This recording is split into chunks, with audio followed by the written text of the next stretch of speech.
Finance Minister Enoch Godongwana is set to deliver the budget speech 3.0 today in Parliament. This is a third attempt at tabling the Fiscal Policy Framework for 2025 after two failed starts and a mounting economic crisis. Our SABC News Economics editor, Tshepo Mongoai, and SABC News reporter, Samkele Maseko, are in conversation on what can be expected today. Gentlemen, good morning to you.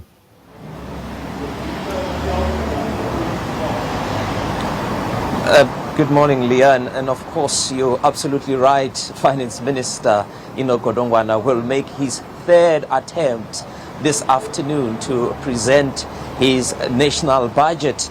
Usually we know that this budget is presented in February. It's about or over 2.5 trillion rand budget, and we know that SARS would have contributed just over 1.8 trillion of that, and they've indicated that about 400 billion rand was paid in refunds. Interesting is the adjustment to the economic growth. With the previous budget, the minister had indicated that they expect growth of around 1.9%, and we do expect that there will be some downward adjustments. To what extent are we going to see those downward adjustments? The budget deficit is another key metrics that investors will be looking out for. We expect that it will come down to around 3.5% next year. But of course, we know that there are a lot of pressures that the economy is facing.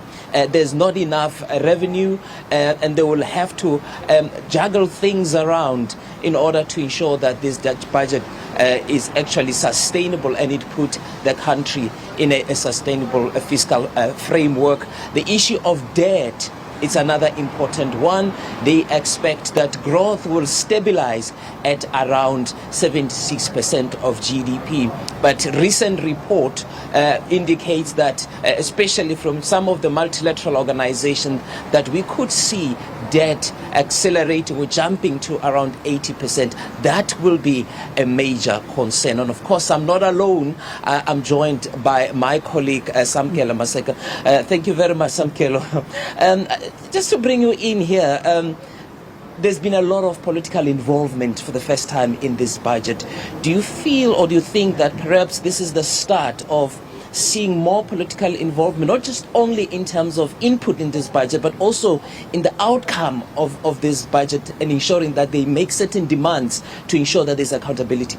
Indeed, Tshepo, what we are essentially seeing is the politicization of the budgeting process going forward from this government of national unity. Previously, we would see a government that is solely run by one political formation, where Treasury makes recommendations, the Minister of Finance just goes to Cabinet, presents it, and it is then comes back and it's just rubber stamped by Parliament. This time around, with a plethora of political formations having their slice of the pie in governance, it basically opens up the budgeting process to the political space in order to infuse and to implement what the politicians actually want. For instance, if you look at the budgeting process at this point in time within the country, you've got political formations like the EFF that are saying, no, perhaps budgeting should be taken away from Treasury and being put in the office of the presidency of the country, which will ultimately mean what the political and policy trajectory that the politicians want.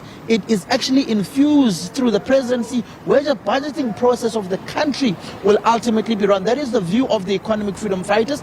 We've also had the Secretary General of the biggest party within the government of national unity, that is the ANC, Fiscal Policy, also saying that this process of a budget is now political. And with that being political, there needs to be measures that are put in place in order to safeguard the process, that it also has the remnants of a proper auditing and budgeting process from a financial aspect, but also infused with the policy and political directives of the governments of the day. Hence, you also see that the head of budgeting is on a sabbatical leave, which gives you an indication of what has actually transpired since the very first budget that was presented by the Minister of Finance, Enoch Godongwana, and what we are currently seeing at this point in time. But also, they let the cat out of the bag. The mere fact that the president and the leader of the second biggest political party are in the United States together just tells you that there is now some sort of a convergence of the two biggest political parties in the GNU. Allow me to come in. Yeah, it's very interesting, but one of the issues would be the capacity of this political party to unite behind the priority of this of the government of the day, whether it's GNU, and come up with a united front, but also strike a balance in terms of the priorities, but also ensuring that the budget is on a sustainable framework. It also speaks to the issues of your credit ratings and so forth. But unfortunately, we'll have to leave it there. Well, the conversation continues as we continue with our build-up to the budget at around 2 o'clock this afternoon. It's back to you, Lian, in studio.